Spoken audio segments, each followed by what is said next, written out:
जय झूलेलाल। हास्य हर्बल योग मनायो पकोड़ा दिवस। त अॼु विश्व सिंधी पकोड़ा दिवस ते हास्य हर्बल सदस्यनि द्वारा तरह तरह जा पकोड़ा ठाहे करे क्लब में सभिनीनि सदस्यनि मिली करे हिन ॾींहं खे पर्व जे रूप में मनायो, जंहिंमें आलू जा, गोभी जा, प्याज जा, टमाटर जा, ब्रेड जा, मिर्च जा, टिंडे जा ऐं बैंगन जा पकोड़ा बि शामिल हुया।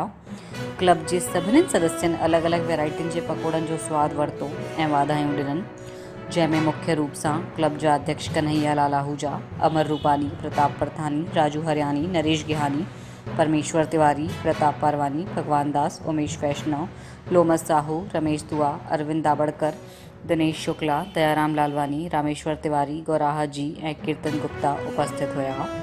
ख़बर खे लाइक कयो, शेयर कयो, असांजे चैनल सां जुड़ियल हुजो, असांजे चैनल खे सब्सक्राइब कयो। जय झूलेलाल।